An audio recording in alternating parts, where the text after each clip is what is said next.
Hello, it's Charles with Uber Eats. Today is November the 30th, 2025. It's a Sunday, the last day of November. And I am blessed and grateful this morning that I received that precious gift of tomorrow with God's wake-up call, and I got to see another day here in beautiful, sunny Tampa, Florida. And you're seeing and hearing this, and you woke up this morning, so you received that precious gift of tomorrow with God's wake-up call. And you also got to see another day here on earth. Tomorrow is a precious gift to receive because not everybody got God's wake-up call this morning and got to see another day here on earth. So I'm of the opinion that anytime you get to appreciate the beautiful weather, get to see people, see things, enjoy life for another day, you should feel blessed and be grateful for that you received that precious gift of tomorrow from our good Lord. Amen to that. God is good. God is great. Always in all ways. I'm 90% sure that I've got a little lizard in my car. When I get up in the morning, I move the majority of my stuff that I'm going to need for the day out to my car so I don't have so much to carry back and forth, for a second trip. But when I initially opened my car door, something jumped off from the dashboard into the floorboard where I sit in the driver's seat. And it wasn't just, I didn't have anything sitting up there. So it was something alive, whether it was a bug or what, but it seemed to be too big to be a bug, and it was like lightning. It was lightning fast, like those little lizards are down here. So I know that I'm never going to find it. They're too sneaky, they're too small and too quick for me to catch. I was fortunate enough to catch one that got into my bedroom in the camper. I assumed it hitched a ride on my pant leg when I was coming from my car into the camper. And my cable to my charger came undone from the extension cord that was on the floor in front of my bed. And I went down to make sure it was plugged back in properly, and there was one on the floor, and I startled it, and it jumped up on my bag. Well, I don't know if it was because it was colder out that night, and that's what caused it to be. It wasn't as fast as they normally are, and I think the cold weather had slowed it down. Well, I was able to catch it with a napkin and not hurt it. I didn't hurt it at all when I put the napkin over top of it and I let it back out the front of the camper. So that also lends me to believe that this is probably another one of those little lizards that got in my car, which means it hitched a ride it must have been in there last night. I'm assuming it got in there last night, or I don't think it was in here any longer than a day, because I think I would have seen it or noticed it.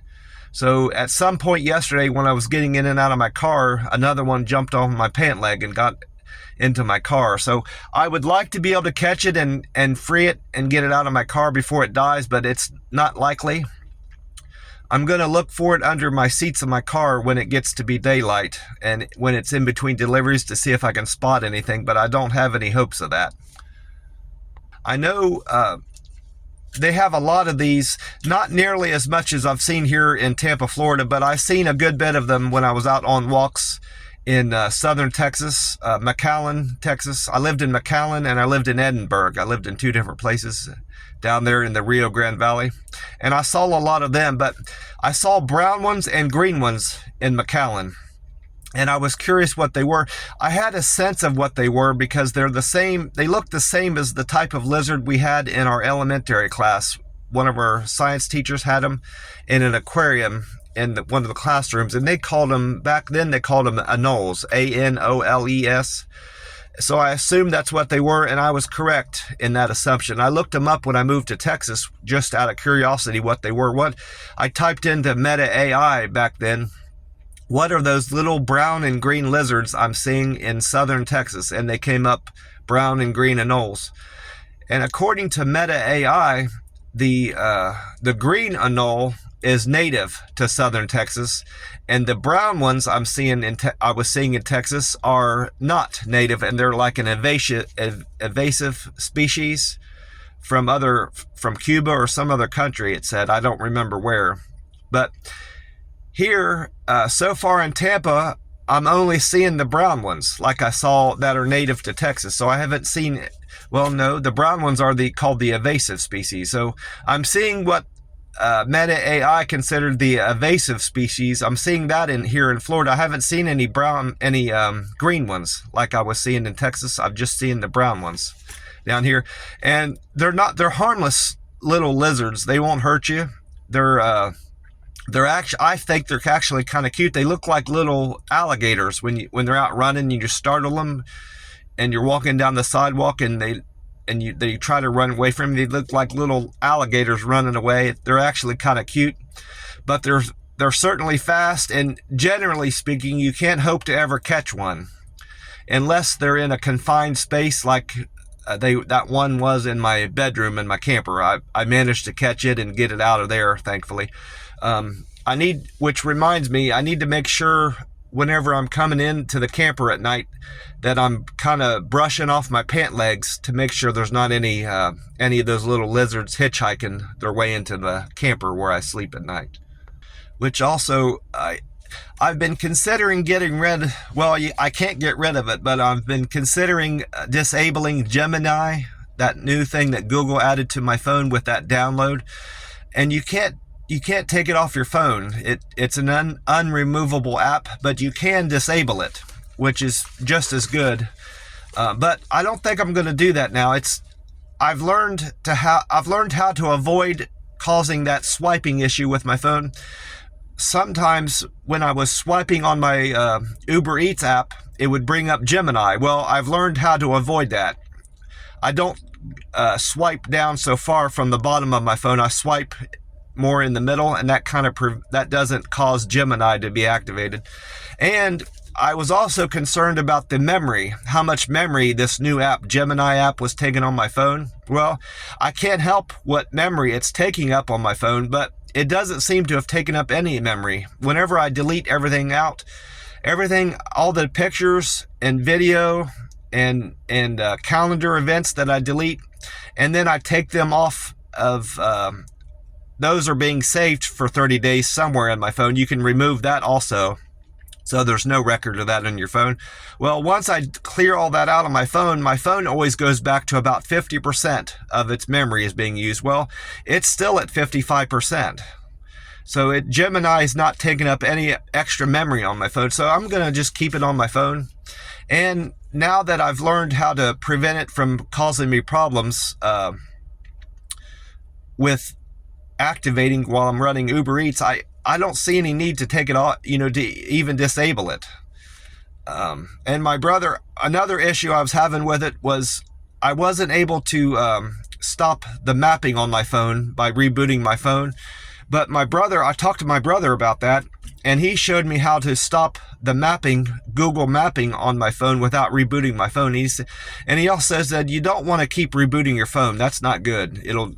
He didn't really go into specifics why I shouldn't keep rebooting my phone, but he said don't do that anymore. So I don't particularly see the harm in it. I've been rebooting my phone. I reboot my phone several times a day, and it doesn't seem to hurt it, but I guess I could cut back on that now that I've learned how to close out. He showed me how to close out the mapping on Google mapping, and once I arrive to someplace, it'll stop telling me how to get back to there once I'm leaving it. So that's the only reason I was rebooting my phone. I wanted to check out how useful Gemini is compared to Meta AI. So I asked it about the weather just to see, and so I can compare and contrast what it said about today's weather here in Tampa and see if it gives good information. I said, what's the weather looking like in Tampa today? And then I put the date in there, Sunday, November 30th, 2025. And it said mostly sunny, high of 83, a low of 62, and 0% chance of rain. And something else I like about what Gemini does, I like the forecast it gives. It's very similar, and and pretty much spot on with the other forecast that I wrote down from yesterday. And something else I like that it does, it has a scroll bar that you can scroll across and look at hour by hour weather changes and temperature changes. That's something Meta AI doesn't do. So Gemini is kind of grown on me. I also asked it a couple other questions to see what kind of resources, web resources it relies on to get its information, and what kind of responses I get, if they're thorough or not, if they seem to make sense or not, to judge whether or not I'm going to keep using Gemini and not deactivate it. As not only did I ask it about the weather, I asked it another question. Why is it important to preserve video and audio recordings of alleged assassins turning themselves in to authorities? And Gemini responded, preserving video and audio recordings of a suspect, especially a killer, turning themselves in is crucial for the integrity of the criminal justice process. This type of evidence offers objective, unassailable record that serves multiple important functions for the police, the prosecution, the defense, and the courts. And then it went on to describe in detail what kind of legal proceedings will be helped by such recordings and audio stuff. And then it also had a part on there where it said safeguards for justice. It described in detail why it's important to safeguard justice with this type of audio and video recording. So it's a very thorough resource, and it seems to be a reliable resource for anything that you're interested in, weather, sports, lottery results. I also asked it about the lottery, the Powerball jackpot that was drawn yesterday, Saturday the 29th, and it gave me reliable information on that too. It said the Powerball number that was drawn yesterday was 19, 22, 30, 32, 59, and the Powerball won. I went and checked that out with the Powerball website, powerball.com, and that was exactly right. So as far as I can tell, it's a reliable resource and a useful resource for me. So I'm going to use it from time to time. I'm going to use Meta AI more, but I'm not going to deactivate, for the time being, I'm not going to deactivate Gemini. But what I found curious was that it didn't rely on the Powerball website for the numbers. It went to, you can click on what resources it uses at the bottom. There's a little link down there. It says resource or something like that. It used the resource wwl-tv.com to pull up the Powerball numbers, which is curious to me, but I guess it doesn't matter as long as it's giving you the accurate information. I'm still sitting up at one of the pumps at the Circle K, and I've got my free cup of ice in my Frazzle cup. I think I left enough room in there for my drink. I've got 2 cans. So I've got a can for today and a can for, I've got 2 cans left in the camper. I have this, today I'm drinking this Monster Rehab Revive Refresh Recover green tea. And then I have one more of these green teas in the camper. And then I have a tea and lemonade. So after Tuesday, the 2nd of December, after that day, I'll have to go and get some more cans, or I won't have anything to drink Wednesday morning. Which I've stopped into a few gas stations, and for whatever reason, I'm seeing a lot of variety back in these gas stations. A couple of them had all 4 of the cans. They had the tea and lemonade, the green tea, the wild berry, and the peach. So that's unusual.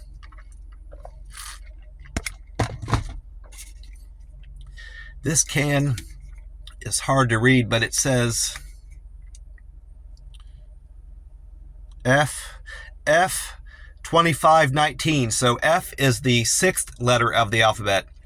So it was made June the 19th of this year. So July, August, September, October, November.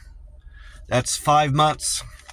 5 months and 11 days old. So it's still a very fresh can of this Monster Rehab.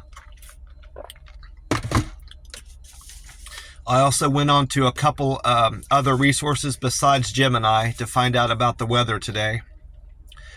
According to Meta AI, and I went to weatheratlas.com to find out about the sunrise time and sunset time. According to weather-atlas.com, the sun will rise today at 7:02 a.m. and the time right now is 3:51 a.m. So that means we've got 3 hours, 11 minutes until the sun comes up here in Tampa, Florida. And according to that website, weatheratlas.com, weather-atlas.com, the sun will set tonight at 5:35 p.m. So we've got 10 hours and 33 minutes of daylight here in Tampa, Florida. Also, according to weatheratlas.com, we're going to see partly cloudy skies in Tampa, 8-mile-an-hour winds out of the northeast, 64% humidity, and a rain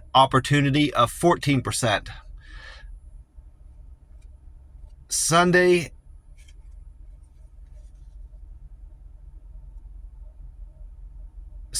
and then it said moments of sunshine will break through patchy clouds. We're going to have a high of 84 and a low of 64 today here in Tampa, which resembles typical October temperatures. So on average, we're warmer. We're going to be warmer today than we should for the end of November going into December. And then Meta AI said Tampa is looking lovely tomorrow, Sunday the 30th of November. Expect partly cloudy skies, highs in the mid-80s, 84 specifically, and then a lows in the mid-60s, 64-degree low temperature overnight going into Monday morning. A slight chance of showers is 10% today, and humidity is around 64%, which is exactly what weatheratlas.com quoted for the humidity. So those are two reliable resources for the weather, including Gemini now, I know. And then the YouTube 10 Tampa Bay, Colleen Campbell was on there last evening. I was still out doing deliveries when I pulled this video up. She says that Colleen Campbell says Tuesday and Wednesday, a cold front will bring Tampa a little bit of rain. And today, Sunday, we can expect a high of 82 and a low of 61 overnight and a 10% chance of rain. And then Dave Osterberg was on Fox 13 Tampa Bay. He did, this isn't a video he pulled up, he had made yesterday. This was a video from Friday. That's the same video I used for the weather I was talking about on Saturday. Well, there wasn't a new video.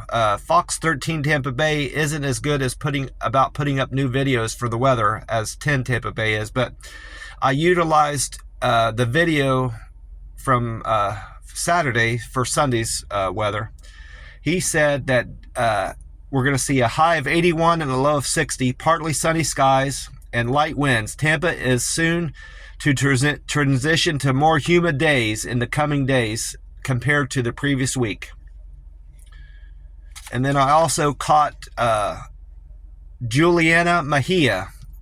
That Amy Snyder is still not on FLZ 93.3 doing the weather, so I'm assuming she'll be back tomorrow after maybe she's on a Thanksgiving Day vacation, a short break for the holiday. But Juliana Mejia was on there, and she said Tampa is seeing a gradual warming up after the cold front that has passed through. We're going to see highs in the mid-80s and lows in the upper 60s with no chance of rain on Sunday, she went on to say. I am sitting up at one of the pumps, but I don't need to get gas. I topped off my tank at the Circle K, and I probably should have waited. At the Circle K by my camper, it was $3.03 a gallon. And here at this Circle K, it's $2.89 a gallon. So that is the same as it was yesterday morning at the Circle K. And Gas Buddy is showing that the Florida state average has remained the same from Saturday morning. Today, Sunday morning, it's still at $3.02 for the Florida state average. And the national price of gas has went down 1 penny from yesterday. It was $3.02 Saturday morning, And this morning, Sunday, it's at 301. So this Circle K is better than the Florida state average by 13 cents, and it's better than the national average by 12 cents. I was looking at my Reddit numbers, and it reminded me, I did try to cross-post that that low offer that Uber Eats sent me, that Reddit suggested that I cross-post. I clicked that little link below my post that says cross-post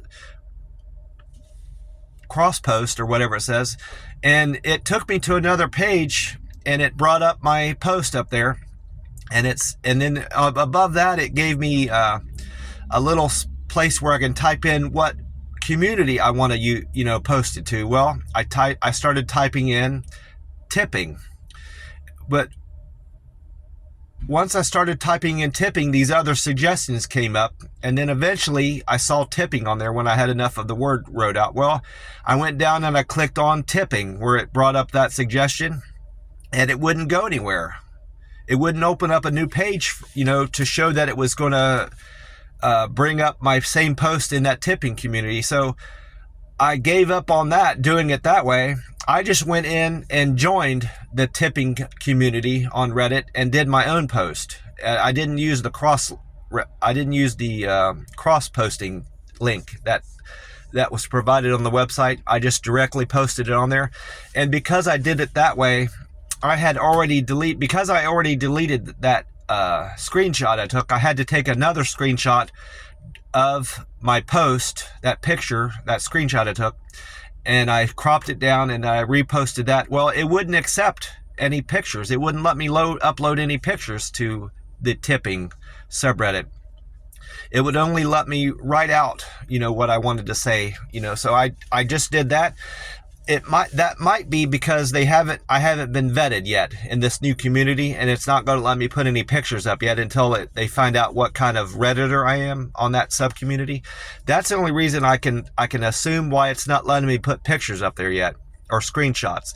Other people were doing screenshots, freely, not having any issues. So I typed out the situation, that I was experiencing with Uber Eats, and how they were sending me poor offers and those offers were based on tips that customers provided me. And I put that in the bulk of the message. I said, these are my customers tip me, but they're not, certain customers don't tip me enough, and that causes these offers to come through that I can't accept, and I was voicing my frustration with that. Well, a couple hours later, the moderator of the subreddit, tipping subreddit, kicked my post out, said it wasn't on topic. So anything else going forward, two things I've learned from this experience. I don't know how. I haven't yet learned how to cross post things. I'm assuming that link works, and I'm just not using it right. So I need to go directly to the subreddit, tipping subreddit, to post anything. I can't cross post anything. And I need to make sure that anything I put on tipping is very detailed and very clearly a tipping issue. It can't be vague. It can't be like something that references tipping. It has to be based solely on tipping. So, which I can provide that type of content with Uber Eats. I get frustrated with tippers from time to time on the app, especially the ones that tip bait me. So the next time I get tip baited, I'll write up a thing on the tipping subreddit about it, and see if the moderator kicks that out. And we'll see. That most likely won't get kicked out by the moderator. I just hope it garners me more karma on the app. That's the whole point. And to just spread information, to other communities on Reddit about my experiences with Uber Eats is another reason why I like doing that. My karma has went up as a result, not because of that, nothing from tipping, but from my Uber Eats subdriver Reddit has went up 2 more. I'm now at 1,054 karma. My comments are still the same at 362, and my posts are still the same at 78. I didn't do any additional comments or posts yesterday on Reddit. My Google scores have went up. I did another Google review. I think it was of a 7-Eleven. I must have uploaded 4 pictures because my pictures went up from 728 to 732. My points went up. My contributions went up 5 to 1674. And my points increased from 9213 to 9244. So that's 31 points I gained from that. I had four pictures, and that's 20 points. So I got 11 points for whatever I wrote. The 5-star review and the bulk of the message, the review I put in there gave me the rest of those points. And my picture views went up over 8,000. I had 8,000 more people view all the pictures I've uploaded on Google. So my views are now at 2,875,076, and my reviews went up 1 naturally to 268. And for a period of time, well, most of yesterday and the entirety of the day before, I was below 50%. Yesterday morning I was at 49%, but my acceptance score has went up to 51%, so I never lost diamond driver status. I was on a 24-hour grace period. They give you a 24-hour grace period if your acceptance drops down below 50. They won't take diamond driver status or platinum, whatever status driver you are.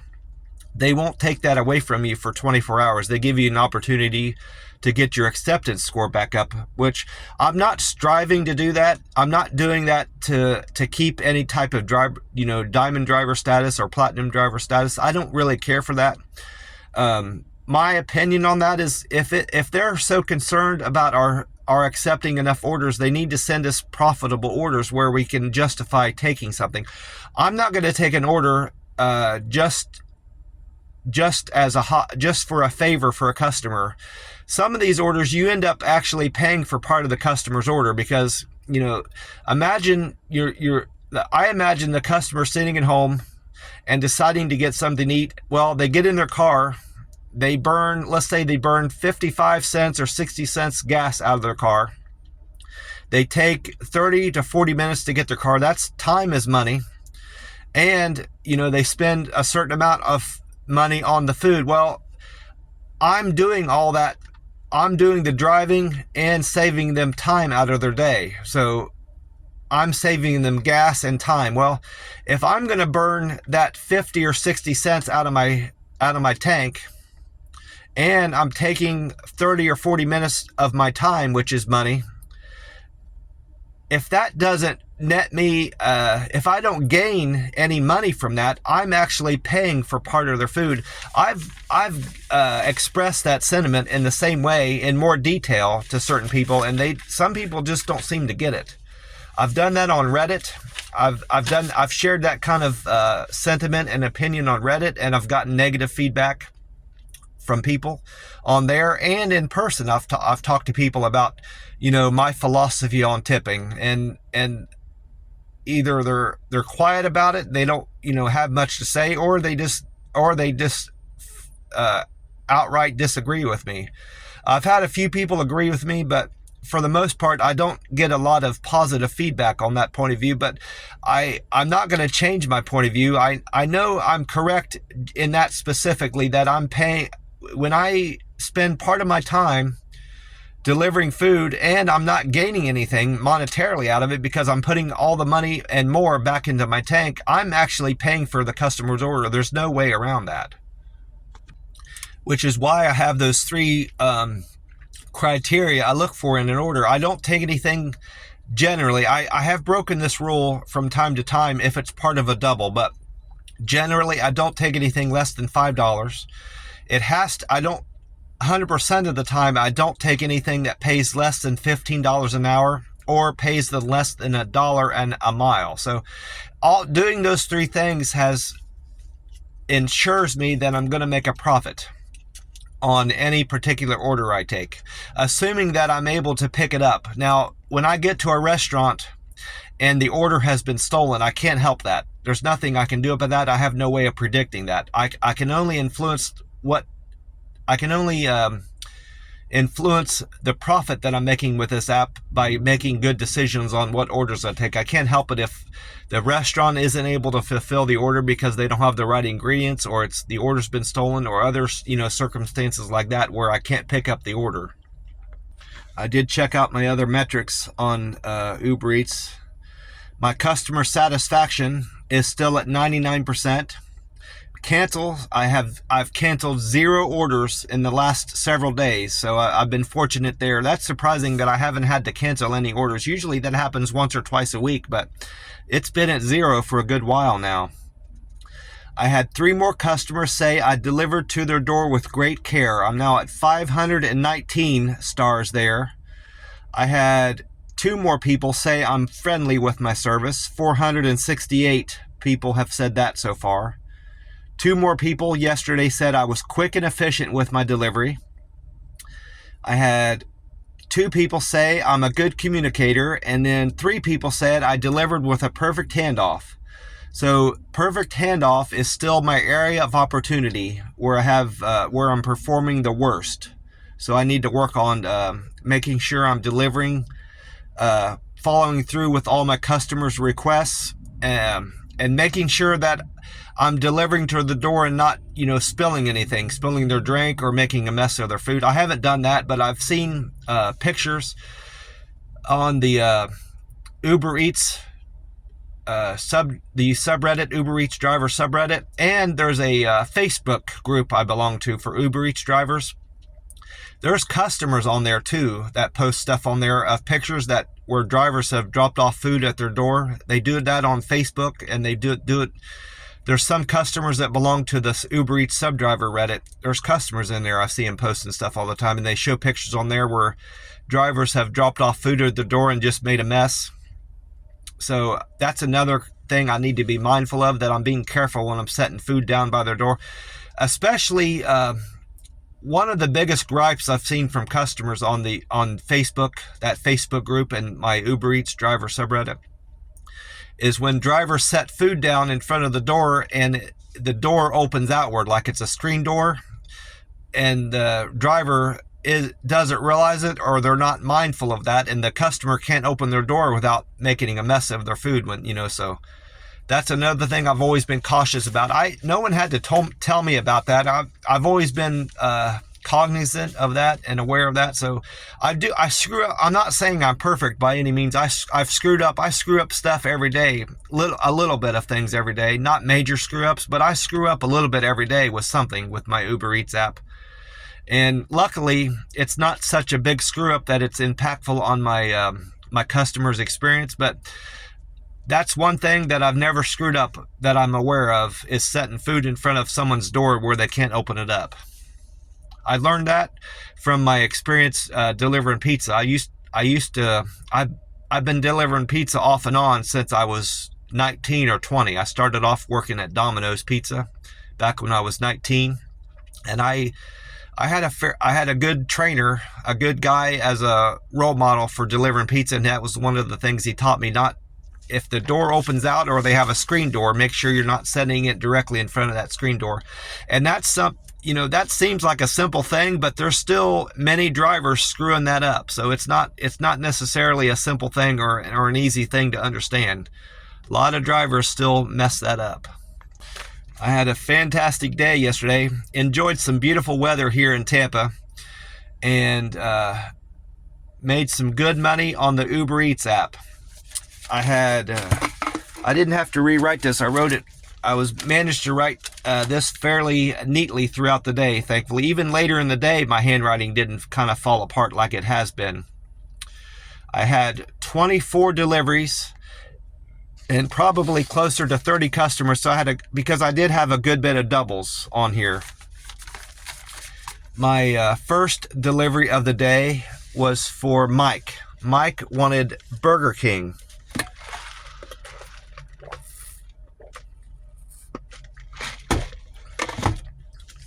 Mike's fare was $2, and Mike tipped me $3.05. Thank you very much for that $3 tip, Mike. So I earned $5.05 on that delivery. And then trip number 2 was for Jess. Jess tipped me $8.34. Thank you very much, Jess. And her fare was $2, so I made $10.34.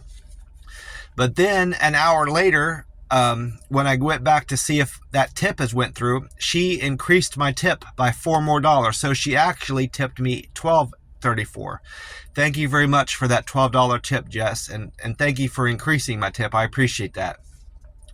I ended up making $14.34 on that delivery. And then trip number 3 was for Ben. Ben, his fare was $2, and he tipped me $4.25. Thank you very much, Ben. So I made $6.25. That was an order. That was a Dunkin' Donuts order on Fowler. He wanted donuts and coffee from the Dunkin' Donuts on Fowler. Thank you very much for the $4 tip, Ben. And then trip number 4 was a double. Richard and Thomas wanted La Bahia Bakery on Bears Avenue. They both gave me a very generous tip of $11. And their fare was $5.55, so I made $16.55. Thank you for that generous tip, Richard and Thomas, $11. I appreciate that very much. And then trip number 5 was Martha's Family Restaurant on Highway 92. Cody wanted Martha's Family Restaurant, and his fare was $2, and he tipped me $7.28. Thank you very much, Cody, for the $7 tip. I appreciate you. I made $9.28 on that delivery. And then number 6 was an order for Tori. Tori wanted McDonald's on Martin Luther King Boulevard. Tori gave me a generous tip of $5.76. Thank you, Tori, for the $5 tip. I appreciate that greatly. Tori's fare was $2, so I made $7.76 on that run. And then number 7 was an order for Canberra. Canberra, that's not her real name. She had it was one of my customers with a very unusual name that I didn't want to repeat on here. So it was similar to Canberra, but it's not Canberra, so I changed it up a little bit. Canberra wanted Kiki's Breakfast on Brandon Boulevard. Canberra gave me a decent tip of $6.55. Thank you very much, Canberra. And your fare was $2, so I made $8.55 on that delivery. And next one was a double. Number 8 was a double. Megan ordered coffee and a croissant from the Starbucks on Bloomingdale and Blowing Oak. That's the first time I've ever been to that Starbucks. I know I've never written down that street corner before. Bloomingdale and Blowing Oak was the Starbucks. And then the second half of it was for Lewis. Lewis ordered from the Speedway. He ordered 4 energy drinks. I know 2 of them were Red Bulls. I can't remember what the other 2 were. He wanted 4 energy drinks from the Speedway on Lithia Pinecrest. Altogether, Lewis and Megan tipped me $7.16. Thank you for the $7 tip, Lewis and Megan. And their fare was $3.50, so I made $10.66 on that double.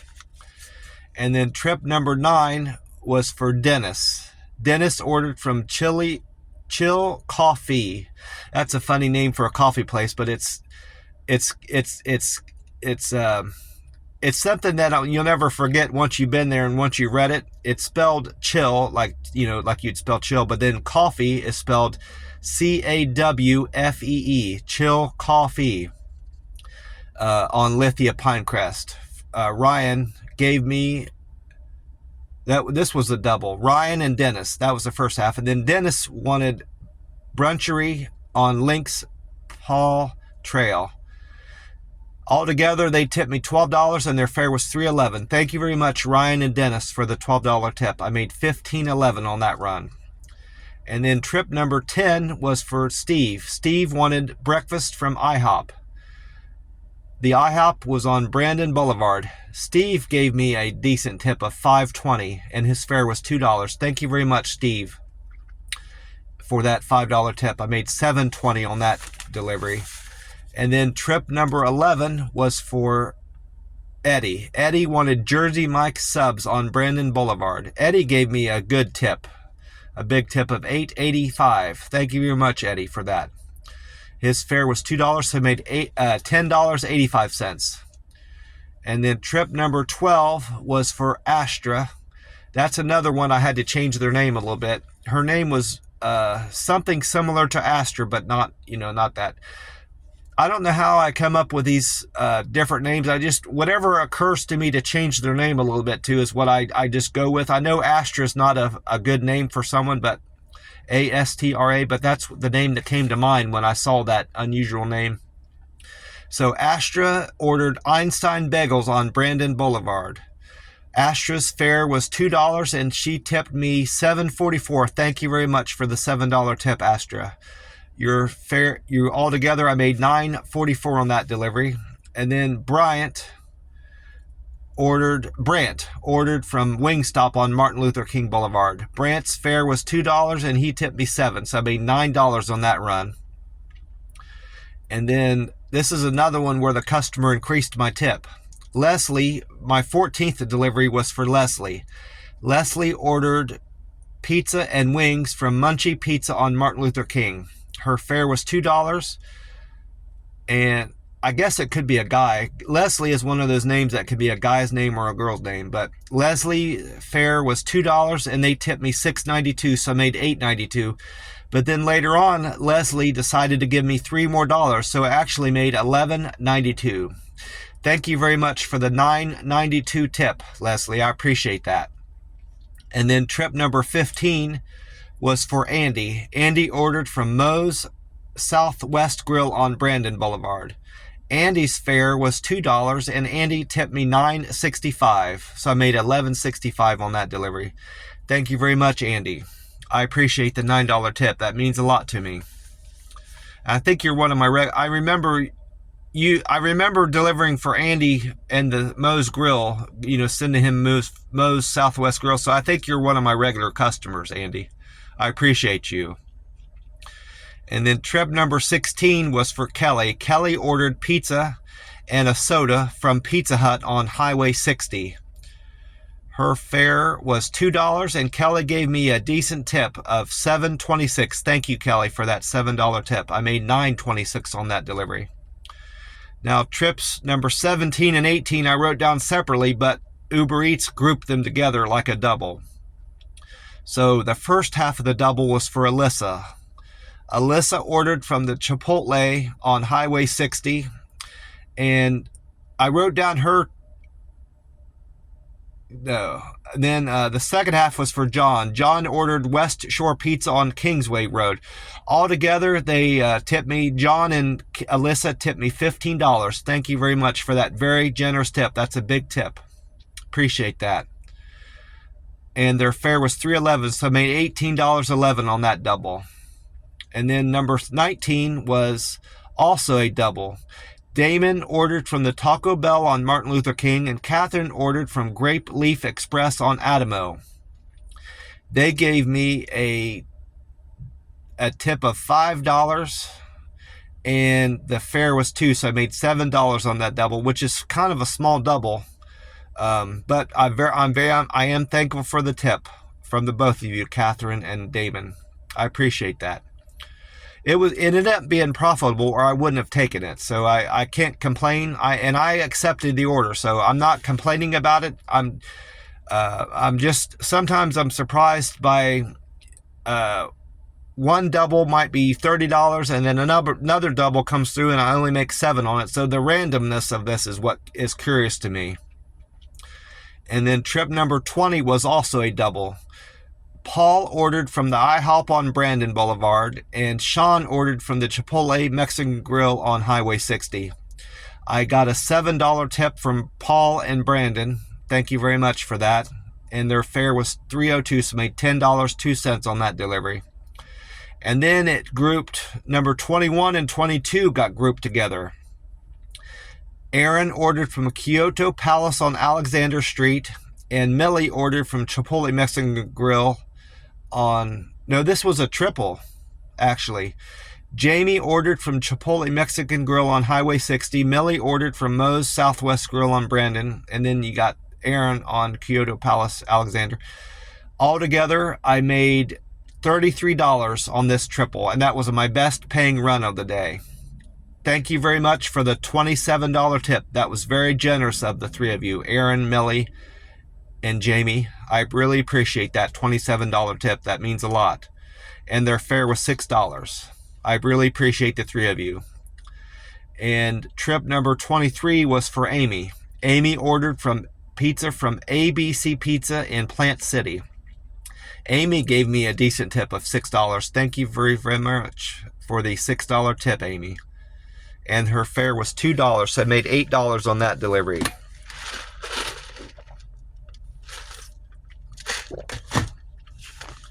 And then my last delivery of the day was number 24, and that was also a double. That was a double. Justin ordered from the Papa John's Pizza on Redmond Parkway, and Leo ordered from the Burger King on Redmond Parkway. Together, they gave me a generous tip of $12. Thank you, Leo and Justin. I appreciate the both of you for the $12 tip. And their fare was $3, so I made $15 on that last run of the day. Well, I'm going to cut this off and get on with my day. I want to encourage you and remind you that you are in the time and place that you are because of God's love and God's grace. God has put you in this time and place for a reason. Even if that reason is unclear, I assure you that is the case. And I want to remind you that God loves you. God loves all his children. And if you're struggling with anything, any problem, big or small, God will listen to you and God will answer your prayers if you believe in him and trust in him. He will answer your prayers. He has most definitely answered my prayers. I had struggled with alcohol for many years since starting drinking, well before I was even old enough to drink. I drank too much and too often.